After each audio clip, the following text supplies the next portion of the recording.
าวหลอกลวงน้ำตาจนไหลล่วงหล่นโอ้หักหลายครั้งหลายหนบอกเคยมีคนเมตตา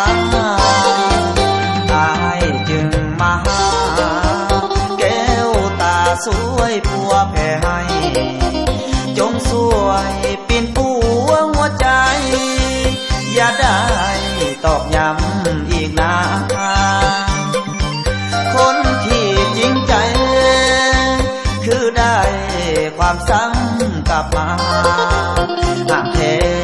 กับหลังน้ำตาการดาเก็บใจเถิดน้อง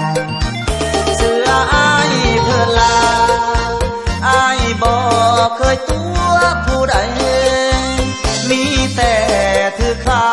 ทำลายใจอายจนเปื่อยเป็นน้องมีแต่หอยซ้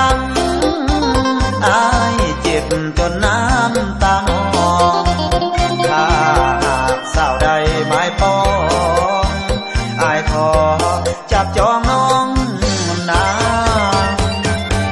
อีตนอายแน่อายคนหักแท้จริงใจเคยบอกความหักกับไผก็ได้แต่ความผิดหวัง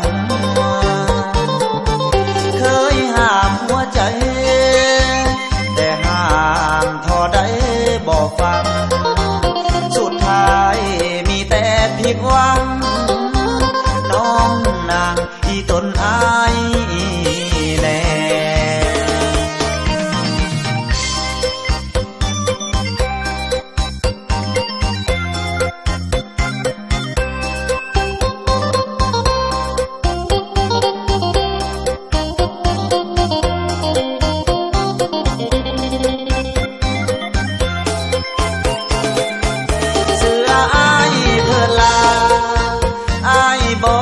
เคยตัวผู้ใดมีแต่ถือเขาทำลา